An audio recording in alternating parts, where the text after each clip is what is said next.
नमस्कार,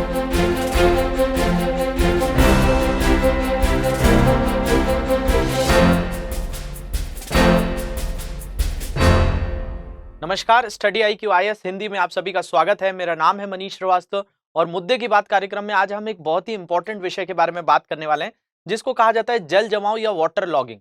हाल ही में चेन्नई शहर इसकी चपेट में आया है और कई शहरों में आपने देखा था कुछ समय पहले बेंगलुरु में, दिल्ली में, गुड़गांव में, नोएडा में बहुत जगह एक ही दिन में इतनी बारिश हुई थी कि वाटर लॉगिंग की समस्या होने लगी थी। कई लोगों को वर्क फ्रॉम होम दिया गया था। ये समस्या क्यों होती है, आज इस पर थोड़ी सी चर्चा करने वाले हैं हम।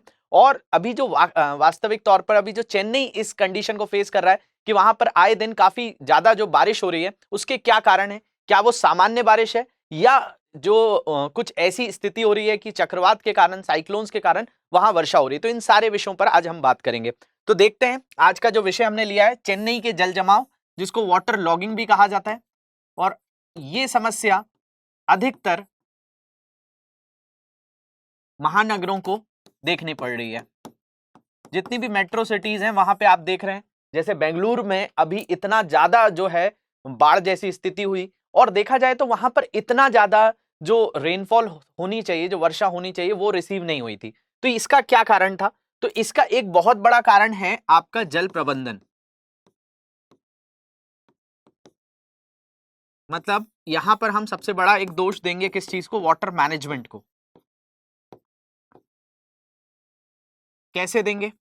तो देखिए, भारत एक ऐसा देश है जिसके कई शहरों में हर साल बहुत ज्यादा बाढ़ से जो है ग्रस्त रहता है। साथ साथ कई जगह ऐसी भी स्थिति होती है कि वहां पीने का पानी तक जो है लोगों को नहीं मिल पाता है। तो मतलब हमारे पास दोनों तरह की कंडीशंस है। जैसे कि हमारा उत्तर पूर्व भारत जो है, मतलब पूर्वोत्तर की बात करें, हम नॉर्थ ईस्ट की बात करें, अरुणाचल, असम, ये हर साल बाढ़ से ग्रस्त होता है। बिहार, यहां पे बाढ़ें आती हैं। इसके अलावा अब तो शहरों में भी ये चीज होने लगी है। तो कहीं पर भी जब वेरिएबिलिटी ऑफ रेनफॉल होता है, वेरिएबिलिटी ऑफ रेनफॉल का मतलब क्या होता है? वेरिएबिलिटी ऑफ रेनफॉल मतलब आपका वर्षा के अंतर्गत एक ऐसा परिवर्तन, जैसे मान लिया जाए किसी महानगर में औसत वर्षा 80 सेंटीमीटर होती है पूरे साल भर में, लेकिन अगर देखा जाए तो किसी एक दिन में यहां पर 8 सेंटीमीटर अधिकतम वर्षा हुई। लेकिन किसी ऐसे दिवस में या 8 की जगह 15 सेंटीमीटर पानी गिर गया। तो बेसिकली ये जो शहर, ये 8 सेंटीमीटर के भी जल को किस तरीके से मैनेज करना है, उसके हिसाब से नहीं यहां पर जल प्रबंधन किया गया है। मतलब जो ड्रेनेज होता है, जो नालियां होती हैं, नाले होते हैं, पूरा का पूरा जो यहाँ पर मैन होल्स होते हैं, ये सारी चीजें क्लियर हैं कि नहीं क्लियर हैं। प्लास्टिक्स का वहां पे कैसा है? जब वहां रोड बनाई गई थी तो इन सारी चीजों का जो है ध्यान रखा गया था कि नहीं, कि रोड पर पानी कहाँ आएगा, उसका जल निकास कहाँ से होगा, इन सारी चीजों पर जोर नहीं दिया गया होता है। तो प्रॉपर यहाँ पर मैनेजमेंट जब नहीं होगा शहरों में, क्योंकि शहरों में जब बिल्डिंग्स बन रही होती हैं, ऑफिसेज बन रहे होते हैं, इंस्टीट्यूट्स बन रहे होते हैं, तो केवल कंस्ट्रक्शंस पर बहुत ज्यादा ध्यान दिया जाता है। इन चीजों पर ध्यान नहीं दिया जाता है कि आगे चलकर यहाँ पर इस तरह की जल जमाव की समस्या होगी तो उसको कैसे झेला जाएगा, कैसे उससे उभरा जाएगा। तो यहां पर यह कंडीशन है कि 8 सेंटीमीटर भी अगर किसी शहर में, जैसे कि हम जितने महानगरों की बात करें, यहाँ पे 8 से 10 सेंटीमीटर भी एक दिन में वर्षा हो जा रही है तो हाहाकार मच जा रहा है। और अगर उससे ज्यादा अधिक वर्षा हो जा रही है तो फिर वहां पर तो और ज्यादा बुरी स्थिति हो जा रही है। तो इन चीजों को कैसे मैनेज किया जाए? और अभी हाल ही में ये घटना कहां हुई है? तो चेन्नई में हुई है। तो चेन्नई को अगर हम देखते हैं तो चेन्नई कहां पर है? चेन्नई आ जाता है भारत के दक्षिणी हिस्से पे। तो अगर हम यहां पर बात करें तो भारत में दो तरह के मानसून आते हैं। एक होता है जिसको कहा जाता है दक्षिण पश्चिमी मानसून, और दूसरा मानसून जो है उसको कहा जाता है उत्तर पूर्वी मानसून। तो आपने सुना ही होगा कि भारत के दक्षिण और पश्चिमी तट पर, भारत के दक्षिण से पश्चिमी तट पर केरला में 1 जून को मानसून आता है, और इस दक्षिणी पश्चिमी मानसून से भारत में 80% वर्षा होती है। ये जो है आपका भारत के कई राज्यों में इससे वर्षा होती है। 1 जून तक केरला पहुंच जाता है, 1 जुलाई तक मुंबई पहुंच जाता है, फिर बाकी जो है राजस्थान में सबसे आखिरी में जाता है। तो इस चीज को क्या कहा जाता है? इस चीज को कहा जाता है मानसून का आना। मतलब इसको ऑनसेट ऑफ मानसून कहा जाता है। मतलब ये जो है मानसून आता है, इसको ऑनसेट ऑफ मानसून या मानसून का आना कहलाता है। और एक घटना होती है जिसको कहा जाता है retreating of monsoon. Retreating of monsoon का मतलब होता है मॉनसून का जाना। और ये क्या होता है? तो ये घटना होती है उत्तर पूर्वी मानसून से, मतलब ये उत्तर से पूर्व की तरफ ये मानसून आता है। तो भारत में अधिकतर राज्यों को किससे वर्षा मिलती है? तो दक्षिण पश्चिमी मानसून से मिलती है। लेकिन जो चेन्नई है या तमिलनाडु का जो राज्य है, जिसको कोरोमंडल तट भी कहा जाता है, उसको मिलती है उत्तर पूर्वी मानसून से। तो अभी जो यहाँ पे वर्षा हो रही है वो एक सामान्य वर्षा है। जैसे कि भारत के दूसरे हिस्सों में जून के महीने के बाद, मतलब जुलाई में, अगस्त में अगर जो वर्षा हो रही होती है, वैसी ही स्थिति कहां पर है? तमिलनाडु के अंतर्गत है। तो तमिलनाडु में अभी अक्टूबर से जो है दिसंबर के बीच में वर्षा होती है, और यही इनका मानसून का सीजन होता है। अब देखिए, ये चीज तो आपको समझ में आ रही है कि भाई अभी की स्थिति में देखा जाए तो चेन्नई के अंदर जो जल जमाव हो रहा है उसका एक बड़ा कारण क्या है? तो वहां पर जल प्रबंधन सही ढंग से नहीं है। ये चीज हमको समझ में आ रही है, क्योंकि शहरों में, चेन्नई एक महानगर है, चेन्नई में इतनी सारी कंपनियां हैं, इतने सारे लोग रहते हैं, तो उसके कारण वहां पर जो सिटी का डिजाइन हुआ है वो इतना प्रॉपर नहीं हुआ है। तो जब वहां पे वर्षा ज्यादा होती है तो जल निकासी में दिक्कत आती है और जल भर जाता है। दूसरी एक बहुत बड़ी समस्या जो है, एक बात हमको दूसरी समझनी है कि भाई यहां पर जो वर्षा हो रही है वो सामान्य है या असामान्य है?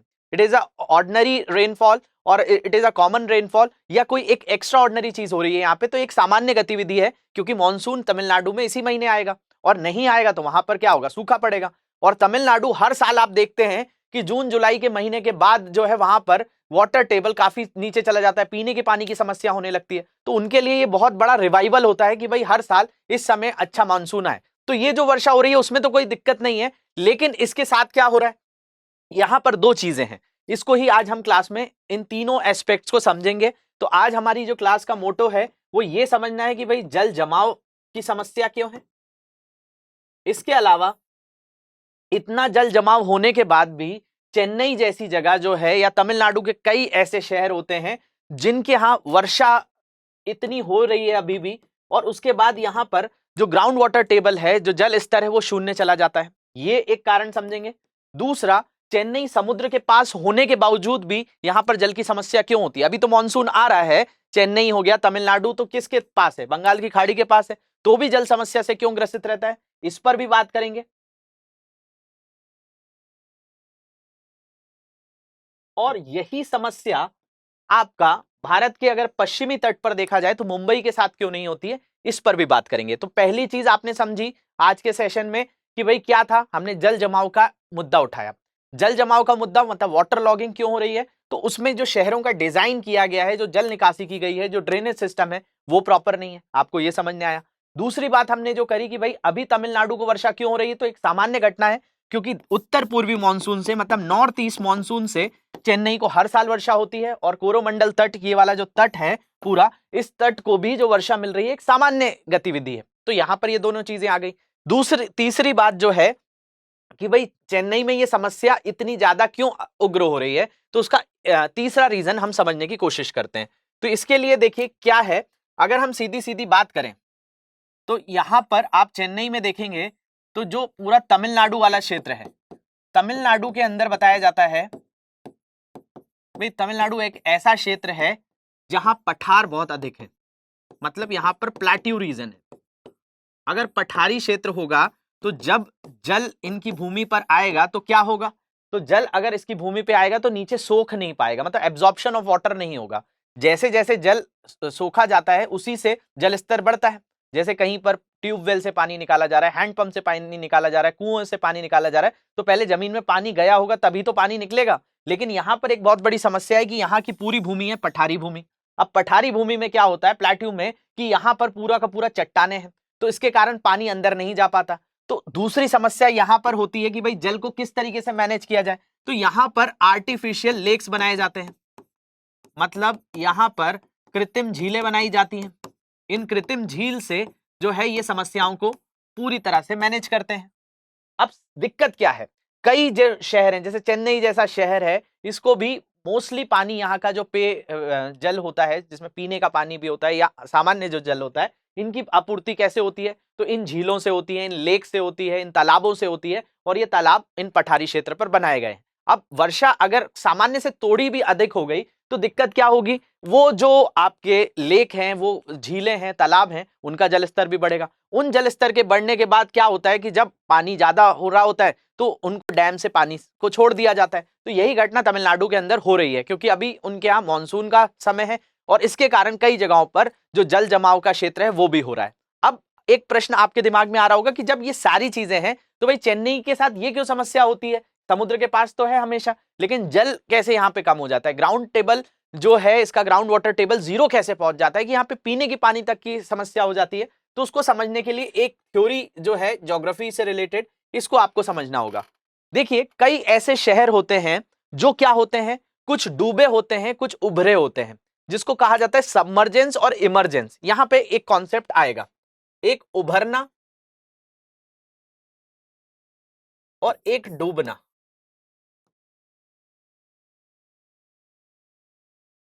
अब देखिए, अगर मान लिया जाए ये समुद्र है, इस समुद्र में काफी पानी है, लेकिन ये शहर जो है वो इस ऊंचाई पर है, तो ये ऐसा शहर हो गया कि भाई यहां का जो पानी है वो इसके ग्राउंड में नहीं जा पा रहा है और ये शहर काफी ऊंचाई पर है।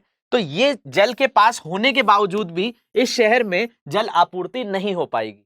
तो ये समस्या एक बहुत बड़ी है चेन्नई की, इसलिए चेन्नई हर साल जो है पानी की समस्या से ग्रसित रहता है, दोनों तरह की। एक तो मैंने बताया जल प्रबंधन की कमी है, दूसरी यहां पर जो इमरजेंस जोन है ये काफी ऊंचाई पर है और समुद्र जो है नीचे स्तर पे है, तो इसके कारण जल स्तर यहां पर मेंटेन नहीं हो पाता। तो जैसे ही गर्मियों का सीजन आता है यहां पर जल की काफी जो है त्रासदी होने लगती है। दूसरा, अगर हम बात करें भारत का एक और शहर है जिसका नाम है मुंबई। मुंबई की बात करें तो मुंबई में आपने कभी नहीं सुना होगा कि जल की समस्या होती है। यहां पर भी मानसून आता है तो कई जगहों पे पानी भर जाता है, जो अरेबियन सी है, अरब सागर है, वहां का पानी यहां पर आता रहता है कंटिन्यूअस। लेकिन कभी भी मुंबई जैसे इतनी ज्यादा आबादी वाले शहर में आपने कभी नहीं सुना होगा कि उनको जल की समस्या होती है। उसका एक बहुत बड़ा कारण है, जैसे कि मान लिया जाए कि ये एक क्षेत्र है जो जल से डूबा हुआ है, इसी को कहा जाता है सबमर्जेंस जोन। इसको कहते हैं सबमर्जेंस जोन, का मतलब कि भाई ये डूबा हुआ क्षेत्र है।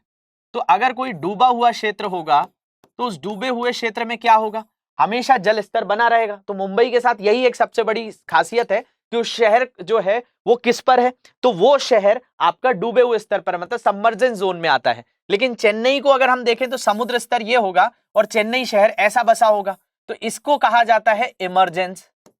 तो जब कोई चीज इमरजेंस स्तर पर होगी, उभरे हुए स्तर पर होगी, तो यहां का जल यहां कैसे पहुंच पाएगा, इसलिए चेन्नई हर साल इस तरह की समस्या फेस करता है। अब आप बोलेंगे इस स्थिति के हिसाब से तो मुंबई बहुत अच्छा महानगर है, लेकिन मुंबई की अगर हम बात करें तो विश्व में अभी जो स्तर देखा जाए कि कौन कौन से ऐसे शहर हैं जो कुछ आगे समय में जाकर डूब जाएंगे, क्योंकि धीरे धीरे समुद्र का जल स्तर बढ़ रहा है। तो इसमें सबसे आगे है टोक्यो, मतलब जापान। उसके बाद दूसरे नंबर पे मुंबई आ जाते हैं। तो मुंबई की दूसरी एक समस्या यह भी है कि जैसे जैसे जल स्तर बढ़ेगा तो मुंबई डूबता हुआ भी नजर आएगा। और तीसरे स्तर पर है न्यूयॉर्क, जो कि अमेरिका का शहर है।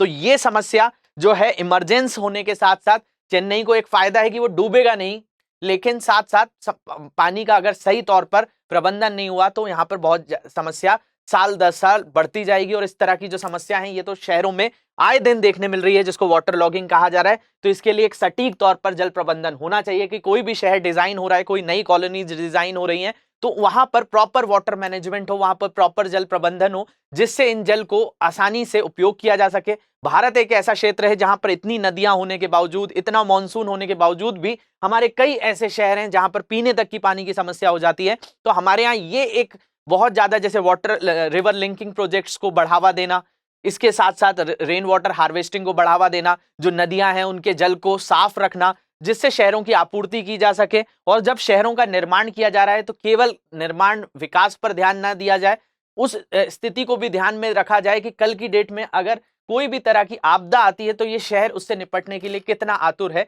इन सारी चीजों पर भी ध्यान देने की जरूरत है। तो ये जो चीज थी यहाँ पे आज हमने डिस्कस करी है। होप आपको ये चीज समझने आई होगी, इंटरेस्टिंग लगी होगी। अगर और भी कोई डाउट्स हैं तो इन सोशल मीडिया हैंडल पे मुझसे जुड़ सकते हैं। लेक्चर की पीडीएफ यहाँ से आप डाउनलोड करेंगे। और भी कोई तरह के विचार होंगे तो आप कमेंट सेक्शन में मुझे जरूर बताएंगे कि इस तरह की समस्या को सुलझाने के लिए आपके क्या क्या विचार हो सकते हैं। Thank you very much for watching this. Have a great day.